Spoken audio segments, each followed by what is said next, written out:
Assalamualaikum warahmatullahi wabarakatuh. Hai semuanya, kembali lagi bersama saya Suci Wulandari. Pada kesempatan ini kita akan melanjutkan pembelajaran bahasa pemrograman kita di website Wait3 School. Nah, sebelumnya kita udah belajar bahasa pemrograman PHP dan sekarang kita akan melanjutkan pembelajaran kita pada bahasa pemrograman JavaScript.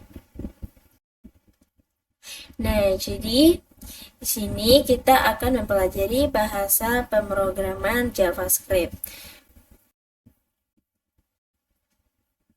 Nah, di sini kita diberikan contoh untuk membuat JavaScript kita sendiri dan saya ingin coba.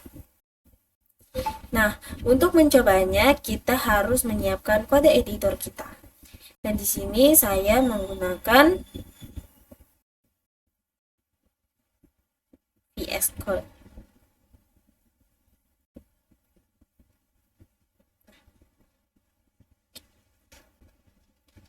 Jadi dia pertama menggunakan HTML ya.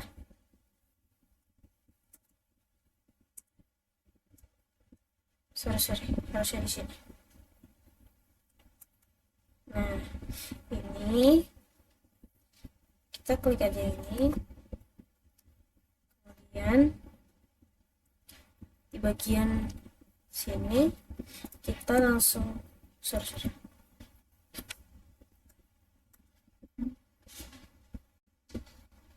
Di bagian sini kita buat dulu untuk heading satunya, namanya my first Java.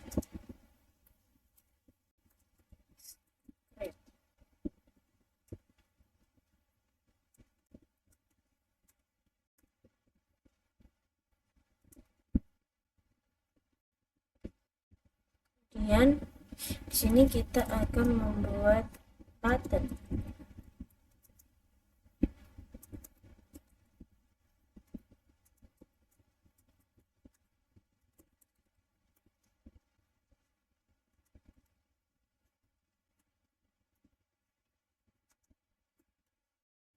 Kita pakai on click supaya nanti kalau diklik dia akan langsung mengarah ke ini dokumen get element.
Oke, jadi ya sekarang kita buka di sini, kita cari kita spamnya di 7 PHP. Nah, kita klik sini untuk bukanya.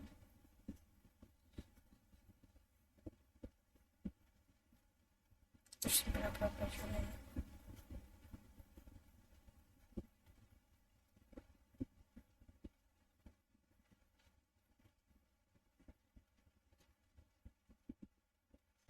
Nah, jadi dia akan seperti ini. Tapi di sini belum ada apa-apanya ya. Oke, kita lanjutkan pembelajaran kita. Nah, tampilannya sama ya.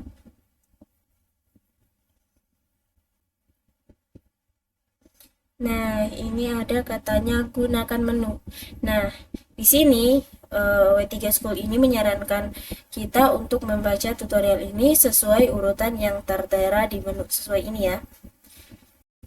Jika kita memiliki layar besar, menu akan selalu berada di sebelah kiri, yang dimaksud tuh ini. Nah, jika layar kecil, kita bisa membuka menu dengan klik ikon menu di bagian atas. Nah, kalau teman-teman belajarnya itu menggunakan smartphone ya, bukan menggunakan laptop, itu biasanya akan ada di bagian dengan garis 3. Kemudian kita juga akan belajar melalui contoh. Nah, contoh ini lebih baik daripada 1000 kata, betul ya? Contoh seringkali lebih mudah dipahami daripada penjelasan teks. Nah, di tutorial yang sudah disediakan oleh W3 School ini melengkapi semua penjelasan dengan contoh-contoh. Biasanya tuh ada tulisannya cobalah sendiri gitu ya. Nah, terus di sini nih, kenapa sih kita harus mempelajari JavaScript? Nah, jadi JavaScript ini adalah salah satu dari 3 bahasa yang wajib dipelajari oleh semua pengembang web. Jadi ada 3 bahasa yang wajib dipelajari untuk pengembang web. Yang pertama itu adalah HTML. Nah, HTML ini itu untuk mendefinisikan isi halaman web. Kemudian ada CSS yang digunakan untuk menentukan tata letak halaman web. Dan yang ketiga ada JavaScript yang digunakan untuk memprogram perilaku halaman web. Nah, kemudian ada kecepatan belajar. Nah, jadi dalam tutorial ini kecepatan belajar adalah pilihan kita masing-masing sebagai pengguna ya. Semuanya terserah dari kita. Jika kita kesulitan, kita bisa istirahat lalu membaca kembali materinya. Nah, kemudian ini nih pertanyaan yang sering diajukan. Bagaimana sih cara kita mendapatkan JavaScript? Kemudian di mana kita bisa mengunduh JavaScript? Kemudian apakah JavaScript ini gratis? Nah, jadi untuk jawabannya kita tidak perlu mendapatkan atau mengunduh JavaScript.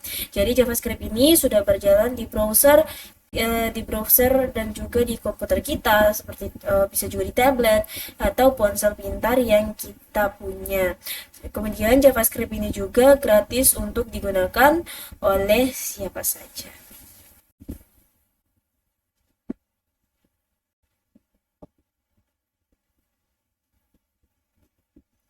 Oke, kemudian kita masuk pada bagian pengantar JavaScript. Nah, jadi apa sih yang dapat dilakukan sama JavaScript ini? Jadi JavaScript ini seperti yang sudah dibahas tadi merupakan bahasa pemrograman web. Ya, JavaScript ini bisa menghitung, memanipulasi, dan juga memvalidasi data. Nah, jadi aplikasi ini dapat memperbarui dan juga mengubah HTML ataupun CSS. Yang pertama adalah JavaScript dapat mengubah konten HTML. Jadi salah satu dari banyak metode HTML, JavaScript adalah get element by ID.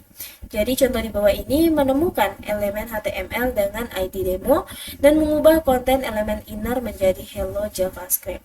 Jadi contohnya seperti ini ya. Kalau teman-teman misalnya bingung, kok bisa sih kayak gini, terus codingan pertama itu gimana? Nah, kita bisa buka nih, cobalah sedikit. Oke. Jadi ini contohnya ya. Jadi pertama dia itu menggunakan HTML, kemudian tadi dia menggunakan ID demo, get element by ID ya. Ini ID-nya demo JavaScript can change HTML content. Kemudian di sini membuat button yang ini, button itu pakai ini ya, get element by ID demo, yang artinya dia ambil nih demo yang ini, kemudian di sini dia tampilkan klik me. Jadi kalau kita klik ini, hello JavaScript. Oke ya.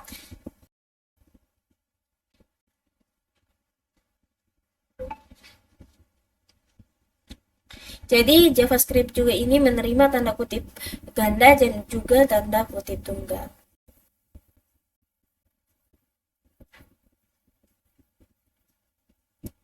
Nah, jadi JavaScript dapat mengubah nilai atribut HTML.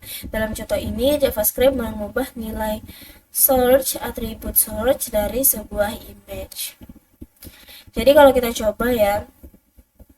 Nah, jadi teman-teman kalau mau buat yang seperti ini, teman-teman tuh harus download image-nya dulu. Dan pastikan untuk image-nya dan juga codingannya berada dalam suatu folder yang sama supaya bisa berjalan.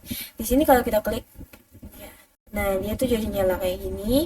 Kemudian kalau kita klik ini dia jadi mati kayak gini. Nah, ini tempatnya di mana ini ya? Search page picture yang ini ya.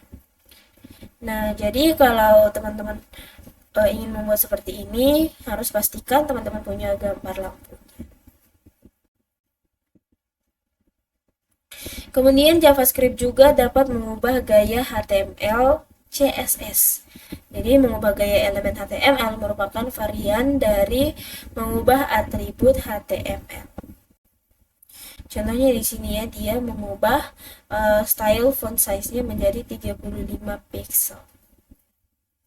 Kemudian JavaScript juga dapat menyembunyikan elemen HTML. Nah, jadi menyembunyikan elemen HTML ini dapat dilakukan dengan mengubah display gaya. Ini ya, style display dia di sini pakai nonce sehingga menyembunyikan elemen HTML. Nah, ini nih kebalikan dari menyembunyikan elemen, yaitu JavaScript dapat menampilkan elemen HTML. Jadi menampilkan elemen HTML yang tersembunyi juga dapat dilakukan dengan mengubah display gaya.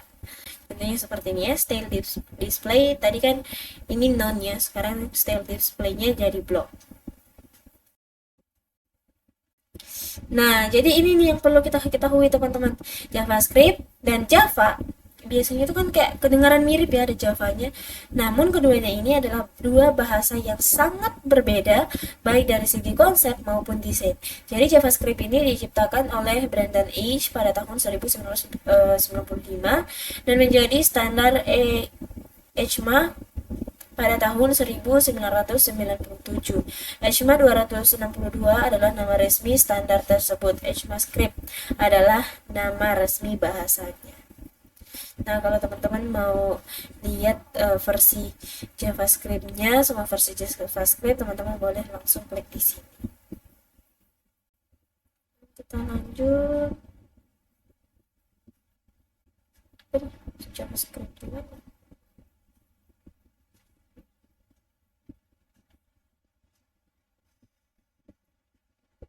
Nah, pertama ada TypeScript. Jadi dalam HTML, kode JavaScript disisipkan di antara TypeScript. Oh, disisipkan di antara ini ya. Di antara script.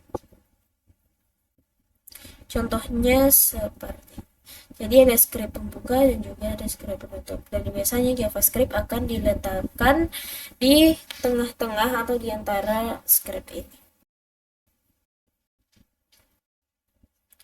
Nah, jadi contoh JavaScript lama mungkin menggunakan atribut TypeScript, type text JavaScript. Nah, jadi atribut type ini tidak wajib. JavaScript adalah bahasa script default di HTML. Kemudian fungsi dan peristiwa JavaScript. Nah, jadi sebuah JavaScript, sebuah function ya, function dari JavaScript adalah blok kode JavaScript yang dapat dieksekusi ketika dipanggil fungsinya ya. Sebuah contoh, sebuah fungsi dapat dipanggil ketika suatu peristiwa terjadi, seperti ketika penggunanya mengklik sebuah tombol. Kemudian JavaScript di dalam head atau body. Kita dapat menyisipkan sejumlah script dalam dokumen HTML. Script dapat ditempatkan di dalam body atau di head, bagian halaman HTML atau di keduanya. Pertama, di sini ada JavaScript yang disisipkan di bagian head. Nah, jadi dalam contoh ini JavaScript, function JavaScript ditempatkan di head, bagian head ini ya. Halaman HTML, fungsi ini dipanggil ketika sebuah tombol diklik. Nah, jadi kalau kita lihat, nah di sini, jadi JavaScript-nya itu diletakkan di bagian head ini ya. JavaScript itu kan sudah dibahas tadi kalau dia itu ditempatkan di antara script ini, antara statement script ya. Kemudian di sini ada fungsinya.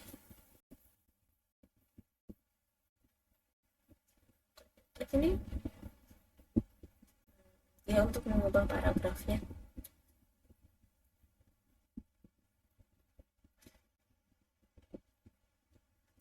Kemudian ada juga JavaScript yang diletakkan di body. Jadi di dalam contoh ini, function JavaScript ditempatkan di bagian body halaman HTML. Fungsi ini dipanggil ketika sebuah topol diklik. Nah, tadi kan ditempatkan di bagian head, ya, yang bagian head. Kemudian ada juga yang ditempatkan di bagian body. Ini antara body ini, kemudian ini ada script. Jadi script ini menunjukkan bahwa itu menggunakan bahasa pemrograman JavaScript. Kemudian ada JavaScript eksternal. Script juga dapat ditempatkan dalam file eksternal. Misalnya kita punya filenya ini kan tadi HTML ya. Kemudian kita punya file juga namanya myscript.js. Nah, .js ini biasanya itu file JS-nya ya. Jadi script eksternal praktis digunakan ketika kode yang sama digunakan di banyak halaman web yang berbeda. File JavaScript memiliki ekstensi file.js. Untuk menggunakan script eksternal, masukkan nama file script ke dalam search attribute pada sebuah text script. Ya. Jadi nama filenya itu kita masukkan di dalam sini kalau kita pakainya file eksternal. Kemudian kita dapat menempatkan referensi script eksternal di dalam head atau body di tempat yang kita inginkan. Jadi script ini akan berperilaku seolah-olah berada tepat di lokasi script, text script tersebut.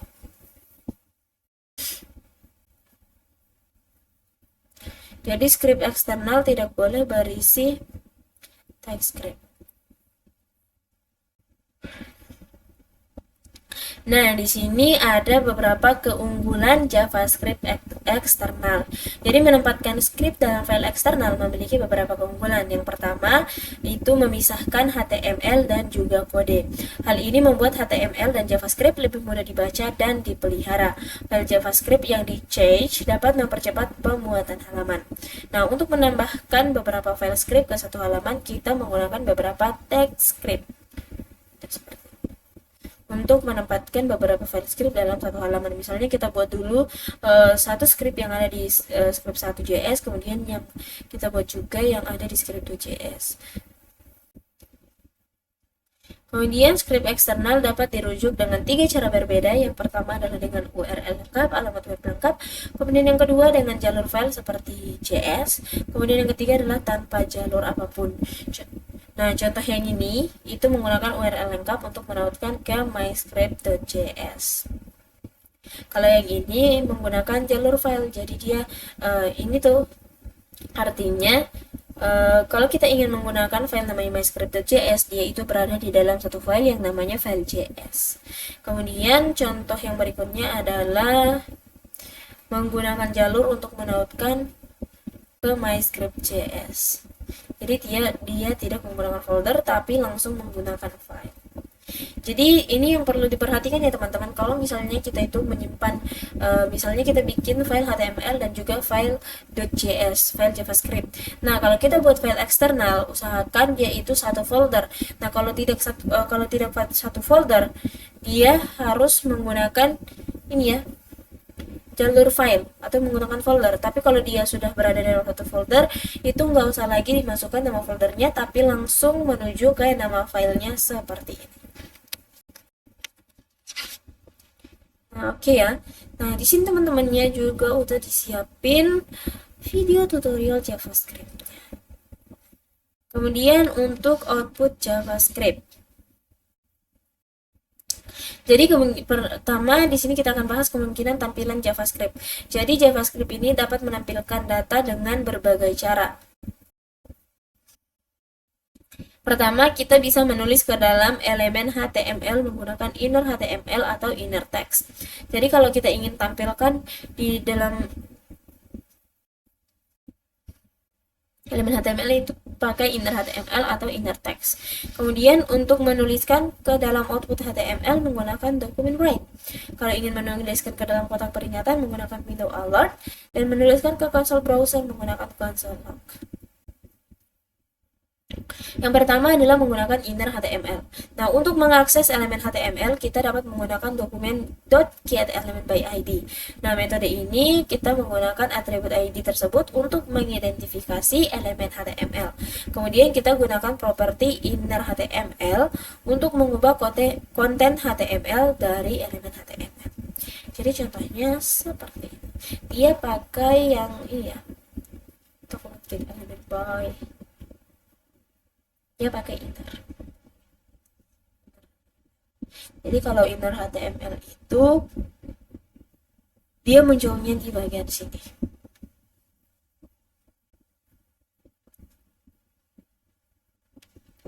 Nah, jadi mengubah properti inner HTML dari elemen HTML, nah cara paling umumnya itu untuk menampilkan data di HTML. Kemudian menggunakan inner text. Jadi untuk mengakses elemen HTML kita gunakan metode dokumen.getElementById. Ini kemudian kita gunakan properti inner text untuk mengubah teks bagian menjadi elemen HTML. Coba, jadi ini ada bedanya.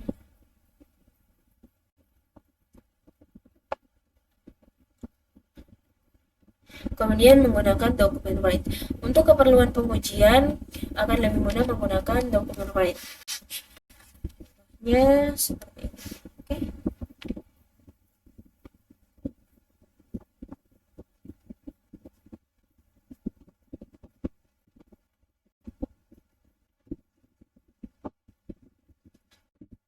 Oke.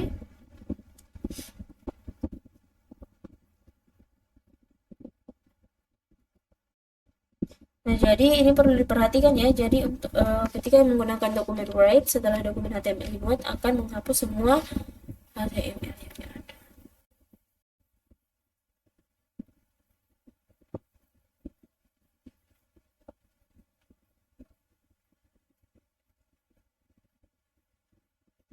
Nah, jadi yang lainnya tuh terhapus dan yang muncul tuh cuma 11 hasilnya ini ya, karena kita pakai dokumen write. Kemudian menggunakan window alert. Nah, jadi kita dapat menggunakan kotak peringatan untuk menampilkan data. Kotak peringatan. Oh, seperti ini ya. Ini namanya window alert.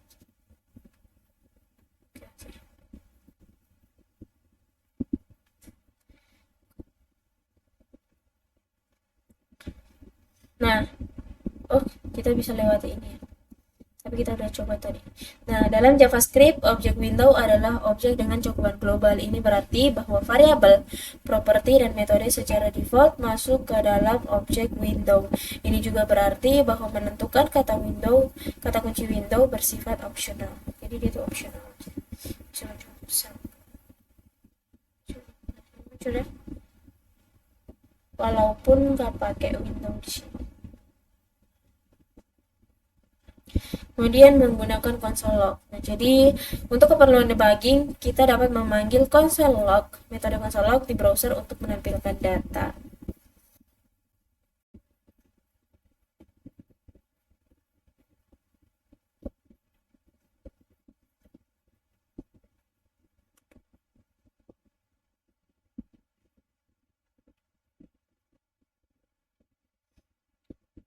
Sebanyak yang error.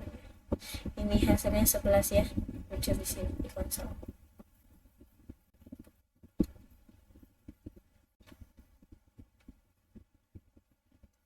Kemudian untuk print JavaScript, jadi JavaScript tidak memiliki objek cetak atau metode cetak. Kita tidak dapat mengakses perangkat keluaran dari JavaScript. Satu-satunya pengecualian adalah dapat memanggil window print. Metode tersebut di browser untuk mencetak isi jendela saat itu.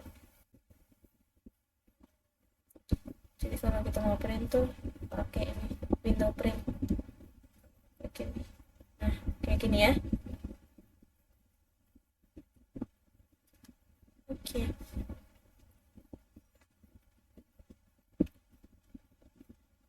Kita lanjut di sintaks JavaScript.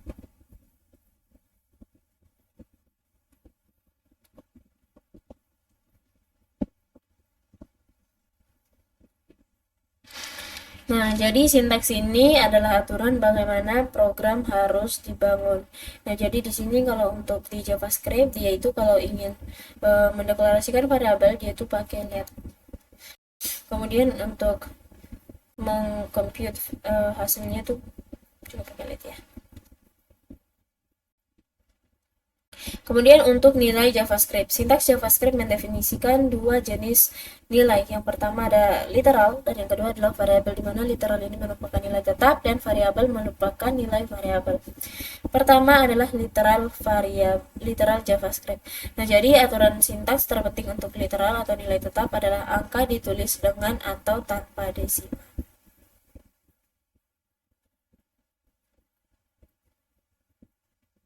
Ya.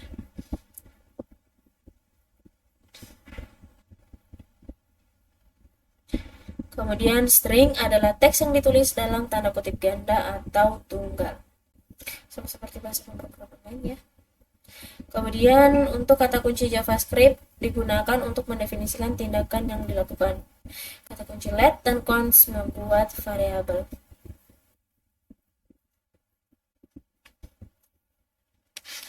Kemudian sebagai catatan, kata kunci JavaScript ini peka terhadap huruf besar dan kecil. Jadi JavaScript ini tidak menginterpretasikan let yang caps lock semua atau let yang L-nya cuma huruf besar sebagai kata kunci let yang huruf kecil semua. Kemudian variabel JavaScript. Nah, jadi variabel ini adalah wadah untuk menyimpan nilai data. Variabel harus diidentifikasi dengan nama yang unik. Jadi dia namanya. Nah, ini pengidentifikasi JavaScript. Pengidentifikasi adalah nama yang kita berikan kepada sebuah variabel. Nah, ini aturan untuk pengidentifikasi. Pertama adalah harus diawali dengan huruf, kemudian bisa underscore atau dollar. Dapat berisi angka setelah karakter pertama. Nah, jadi dia itu bisa angka tapi setelah karakter pertama. Tidak boleh angka pertama. Nah, tidak boleh berupa kata kunci seperti let, const, if, dan lain-lain ya. Kemudian dia juga peka terhadap huruf besar atau huruf kecil. Kemudian di sini ada operator JavaScript. Nah, jadi di sini ada operator penugasan JavaScript yang ini yang sama dengan ini menetapkan nilai ke variabel. Kemudian ada operator aritmatika, ada tambah kurang kali bagi untuk menghitung nilai ini sama dengan bahasa pemrograman lainnya. Kemudian ada ekspresi JavaScript. Ekspresi adalah kombinasi nilai variabel dan operator yang menghasilkan suatu nilai. Ya, misalnya 5 atau 6 atau 10. Oke. Ekspresi juga dapat berisi variabel. X. Di sini kita ya deklarasikan dulu X5. Kemudian nah ini ya John Doe, rasanya John Doe. Jadi dia ini tuh biasanya kalau di PHP kemarin kan kita pakainya titik ya, terus ada juga yang pakai titik koma. Nah, untuk JavaScript sendiri dia itu pakai plus. Nah, kemudian sudah dibahas tadi, JavaScript ini peka terhadap huruf besar dan juga huruf kecil. Nah, jadi antara variabel last name, ini n-nya besar, dan last name, n-nya kecil itu berbeda. Kemudian kita masuk pada bagian JavaScript dan camel case. Nah, jadi secara historis, para programmer telah menggunakan berbagai cara untuk menggabungkan beberapa kata menjadi satu nama variabel. Yang pertama adalah tanda hubung. Nah, biasanya ini kita pakai nama depan, nama belakang, ada Mastercard, antar kota. Nah, jadi tanda hubung ini tidak diperbolehkan dalam JavaScript. Tanda hubung hanya digunakan untuk pengurangan tanda hubung yang kayak kurang gitu. Kemudian untuk garis bawah. Nah, garis bawah ini dia bisa dipakai nama depan, nama belakang, Mastercard, antar kota.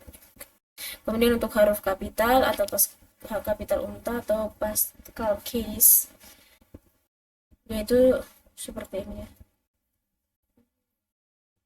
Kemudian ada yang namanya lower camel case. Nah, dia lower camel case itu ini ya, first name, F-nya kecil, N-nya besar gitu. Jadi kata pertamanya itu kecil untuk huruf pertama dan kata kedua untuk huruf pertama itunya besar. Nah, jadi teman-teman perlu ketahui ya, dalam bahasa pemrograman JavaScript itu cenderung menggunakan lower camel case, cenderung menggunakan yang seperti ini.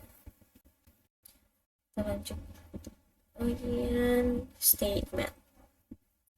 Nah, jadi dalam pernyataan JavaScript itu dia bisa seperti ini. Pertama, dia mendeklarasikan variabel X, Y, dan Z, kemudian mendeklarasikan nilai variabel X, mendifferensiasikan nilai variabel Y, dan juga nilai variabel Z. Ya.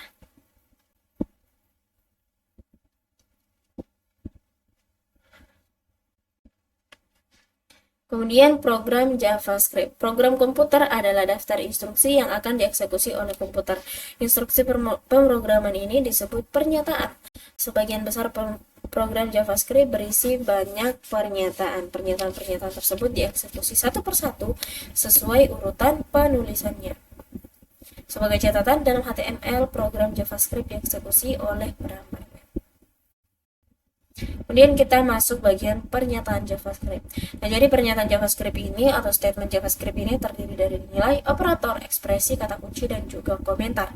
Pernyataan ini memberitahu bahwa browser untuk menulis Hello Dolly dalam elemen HTML dengan IDD. Jadi untuk menulis Hello Dolly dalam elemen HTML dengan IDD.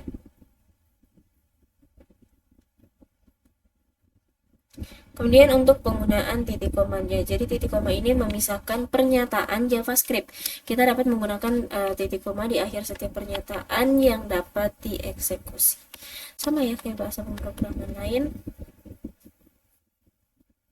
Kemudian ada yang disebut dengan spasi JavaScript. JavaScript ini mengabaikan spasi ganda. Kita dapat menambahkan spasi putih ke script agar lebih mudah dibaca. Kemudian panjang baris dan pemisah baris JavaScript. Nah, untuk keterbacaan terbaik, programmer seringkali lebih suka menghindari baris kode yang lebih panjang dari 80 karakter. Jika sebuah pernyataan JavaScript tidak muat dalam satu baris, tempat terbaik untuk memisahkannya adalah dengan bisa pakai operator semua. Kemudian untuk blok kode JavaScript. Nah, jadi pernyataan JavaScript ini dapat dikelompokkan bersama dalam blok kode di dalam kurung kurawal. Tujuan dari blok kode adalah untuk mendefinisikan pernyataan yang akan dieksekusi bersama-sama. Salah satu tempat yang akan menemukan pernyataan yang dikelompokkan bersama dalam blok adalah di dalam fungsi JavaScript. Nah, ini ya beberapa kata kunci JavaScript. Nah, jadi pernyataan JavaScript ini sering diawali dengan kata kunci untuk mengidentifikasi tindakan JavaScript yang akan dilakukan. Jadi kata kuncinya itu ada var, let, const, if, switch, for, function, return, dan try. Var ini untuk mendeklarasikan variabel, kemudian let ini untuk mendeklarasikan variabel block, kemudian adalah const untuk mendeklarasikan konstanta block, ada if untuk menandai blok pernyataan yang akan dieksekusi berdasarkan satu kondisi, dan lain-lain. Teman-teman baca aja ya.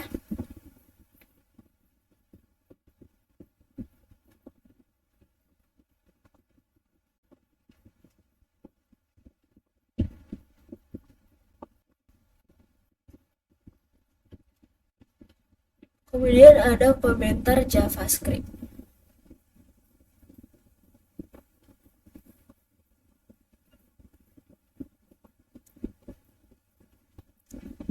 Jadi komentar JavaScript ini dapat digunakan untuk menjelaskan kode JavaScript dan untuk membuatnya lebih mudah dibaca. Komentar JavaScript juga dapat digunakan untuk mencegah eksekusi saat menguji kode alternatif. Nah, jadi satu komentar satu baris itu dimulai dengan /2 seperti ini ya. Sama ya kayak di PHP. Kemudian bisa juga pakai komentar yang seperti ini. Jadi menggunakan komentar untuk mencegah eksekusi kode cocok untuk pengujian kode. Menambahkan /2 di depan baris kode akan mengubah baris tersebut dari baris yang dapat dieksekusi menjadi komentar. Jadi kalau misalnya kita ingin menjalankan ini contohnya dua statement ya, terus kita ingin uji, misalnya ada terjadi error, terus kita ingin uji satu persatu. Nah, baris-barisnya itu bisa diuji dulu dengan ini ya, komentar, misalnya kita ingin nonaktifkan, terus kita jalankan kembali, terus kita lihat nih kalau misalnya ini dinonaktifkan masih error enggak. Kalau masih error berarti ada di baris lain, kalau sudah enggak berarti errornya tuh ada di situ. Biasanya dipakai untuk kayak gitu nih kalau komentar. Kemudian ada variabel JavaScript. Nah, jadi untuk variabel JavaScript ini pertama ada variabel let. Nah, jadi kata kunci let ini diperkenalkan di ES6 tahun 2015. Variabel ini dideklarasikan dengan let memiliki cakupan blok. Variabel ini dideklarasikan dengan let harus dideklarasikan sebelum digunakan. Variabel yang dideklarasikan dengan let tidak dapat dideklarasikan ulang dalam cakupan yang sama. Kemudian untuk lingkup bloknya, jadi sebelum ES6 ini tahun 2015 JavaScript tidak memiliki lingkup blok. JavaScript memiliki memiliki global scope dan function scope. ES6 memperkenalkan dua kata kunci JavaScript baru yaitu let dan juga const. Kedua kata kunci ini menyediakan blok scope di JavaScript. Dan contohnya seperti ini. Kemudian untuk cakupan global, variabel yang didefinisikan dengan var selalu memiliki cakupan global.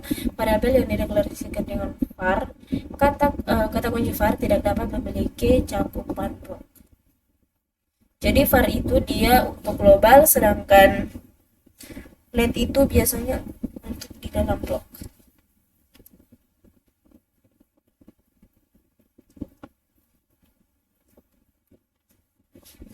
Nah, jadi seperti yang sudah disampaikan tadi ya, jadi variabel yang didefinisikan dengan let ini tidak dapat dideklarasikan ulang.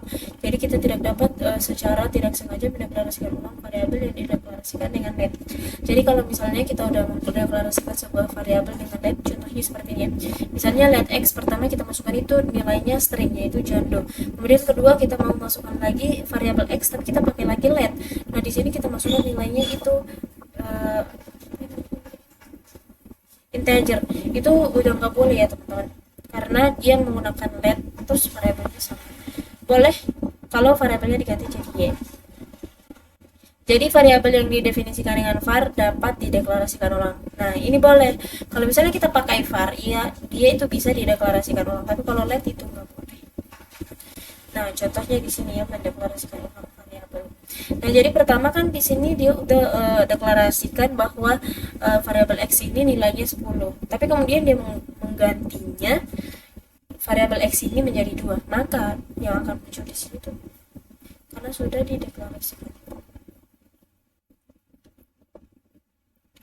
Nah, mendeklarasikan ulang variabel menggunakan let atau kunci let dapat menyelesaikan masalah ini. Mendeklarasikan ulang variabel di dalam blok tidak akan mendeklarasikan ulang variabel di luar blok.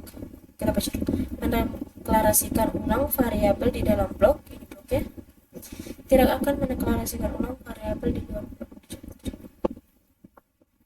Nah, jadi dia tetap 10 karena dia ada di dalam blok dan tidak terhitung.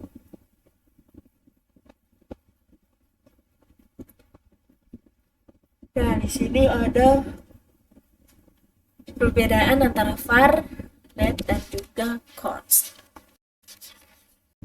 Teman-teman boleh baca ya di sini. Kemudian apa yang baik?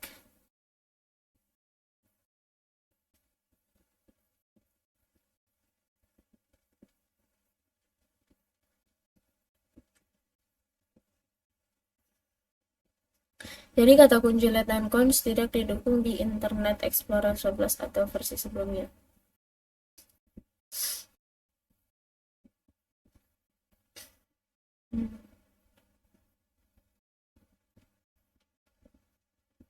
Kemudian kita masuk bagian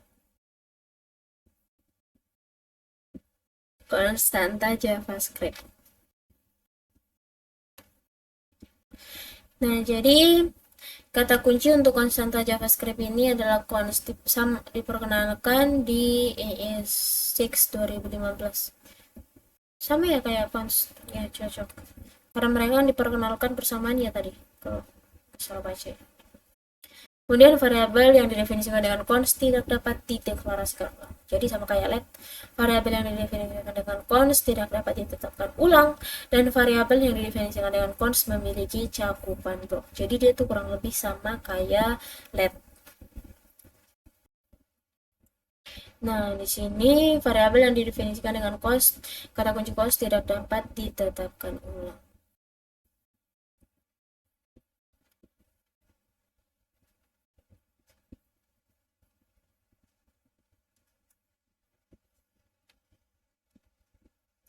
Kemudian dia harus diberi nilai. Variabel JavaScript const harus diberi nilai saat dideklarasikan.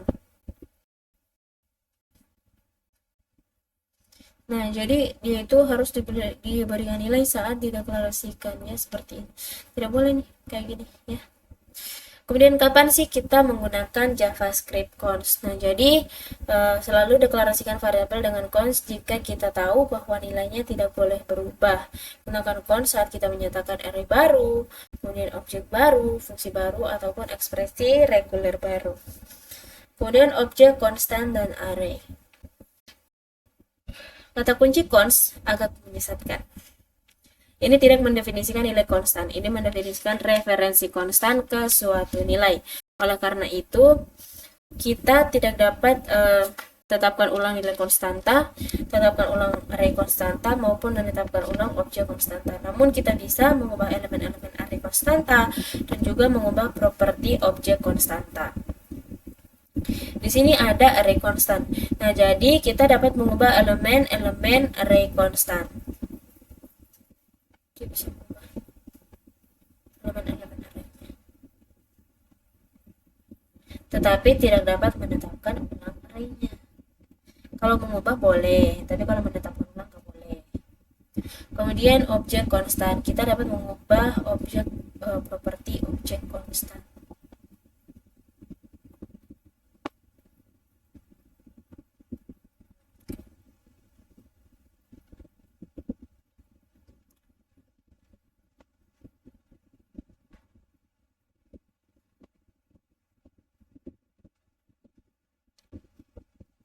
Nah, jadi ini ya, seperti yang sudah dibahas tadi, mendeklarasikan variabel dengan cara const mirip dengan cara let yang digunakan dalam blok scope. Variabel x yang dideklarasikan di dalam blok dalam contoh ini tidak sama dengan variabel x yang dideklarasikan di luar.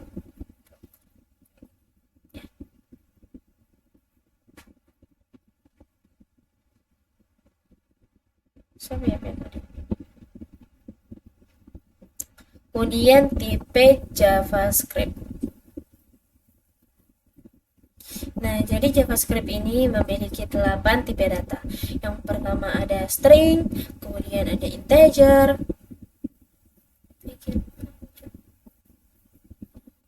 kemudian ada begin, kemudian ada boolean, object, ada undefined, null, dan juga symbol.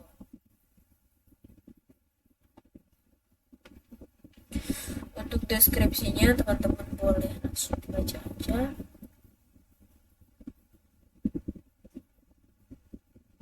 Contohnya di sini ya, jadi kalau string itu dia kata seperti ini, kalau number dia itu angka, boleh tanpa desimal, boleh pakai desimal. Kemudian big integer, big integer itu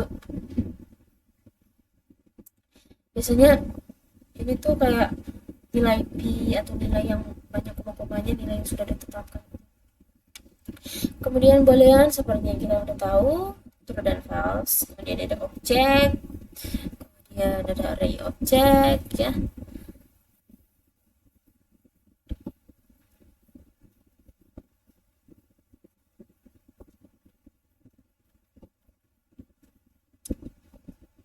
Kemudian ada operator tipe of. Nah, jadi kita dapat menggunakan operator JavaScript tipe of untuk mengetahui tipe variabel JavaScript. Operator ini atau operator type of ini mengembalikan tipe variabel atau ekspresi. Kemudian string JavaScript-nya. Jadi string ini adalah untaian teks serangkaian karakter seperti John Doe atau seperti nama saya Suci Wulandari ya. String ditulis dengan tanda kutip. Kita dapat menggunakan tanda kutip tunggal ataupun tanda kutip ganda.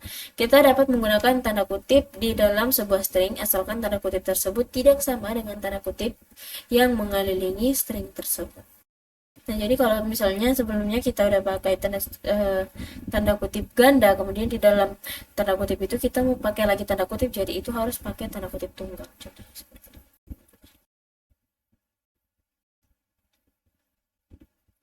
Kemudian angka dalam JavaScript. Nah, jadi semua angka JavaScript ini disimpan sebagai angka desimal, titik mengambang. Angka dapat ditulis dengan atau tanpa desimal. Kemudian ada notasi eksponensial. Angka yang sangat besar atau sangat kecil dapat ditulis dengan notasi ilmiah atau eksponensial. Nah, untuk boolean JavaScript ini memiliki satu dari dua nilai true dan juga false. Kemudian tipe data tidak terdefinisi.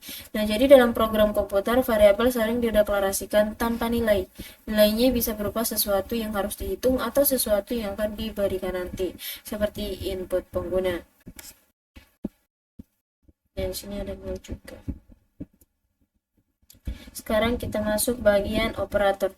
Nah, jadi di dalam JavaScript ini operator yang digunakan itu ada 3 ya, sama kayak bahasa pemrograman lain. Ada operator aritmatika, penugasan, dan juga perbandingan. Pertama kita buka yang bagian aritmatika, sama ya kayak bahasa pemrograman lain.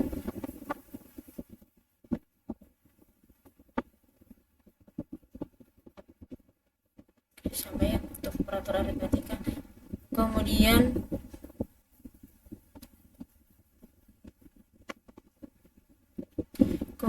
untuk bagian penugasan,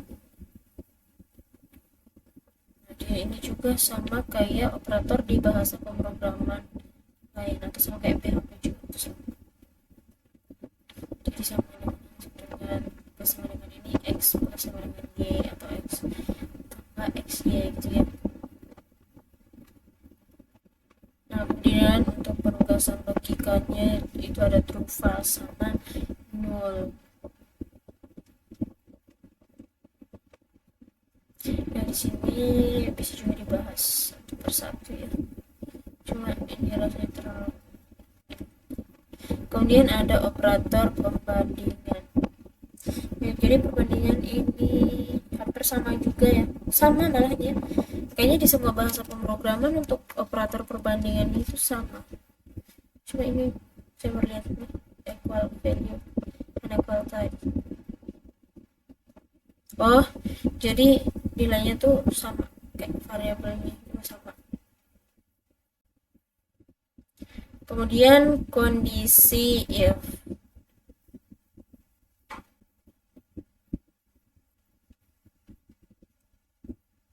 Nah, jadi pernyataan bersyarat memungkinkan kita untuk melakukan tindakan yang berbeda untuk kondisi yang berbeda. Pernyataan kondisional menjalankan kode yang berbeda tergantung pada kondisi yang benar atau salah. Pernyataan bersyarat meliputi ada if, kemudian ada if else, kemudian ada if else kayak perulangan dalam perulangan, kemudian ada switch, kemudian ada ternary. Kemudian kapan menggunakan kondisional? Yang pertama kita gunakan if untuk menentukan blok kode yang akan dieksekusi jika kondisi yang ditentukan terpenuhi. Kemudian kita menggunakan else untuk menentukan blok kode yang akan dieksekusi jika kondisinya sama. Kemudian ada else if, sama ya sebenarnya, sama kayak pengulangan pada umumnya. Kayaknya if else juga sama ya, kayak bahasa pemrograman sebelumnya juga. Nih, ini yang baru nih saya lihat ternarik. Nah, jadi contohnya seperti ini ya. Jika usianya lebih kecil 18, kita akan atur teks ini menjadi anak di bawah.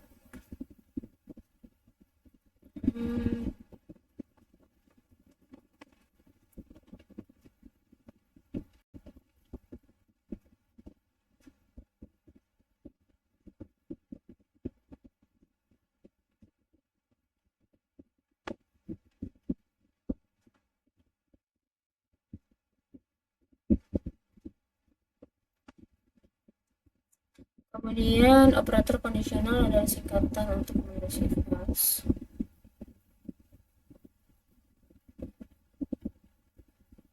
Selain ternary ada juga switch. Nah, jadi kayaknya switch ini sama juga ya kayak bahasa pemrograman lain.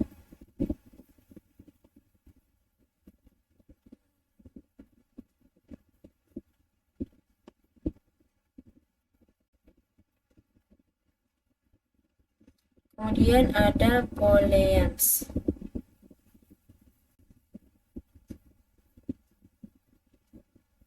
Nah, jadi dalam JavaScript, boolean adalah tipe daftar primitif yang hanya dapat memiliki salah satu dari dua nilai true.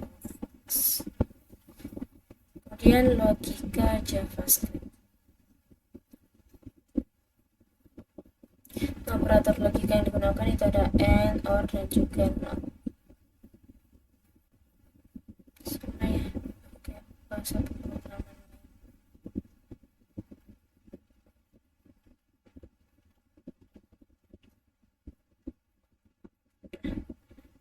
Oke ya, itu untuk bagian pengantar JavaScript.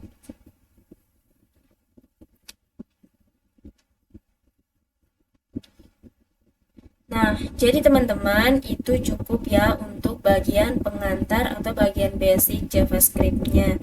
Di video berikutnya kita akan bahas bagian loops dan juga strings.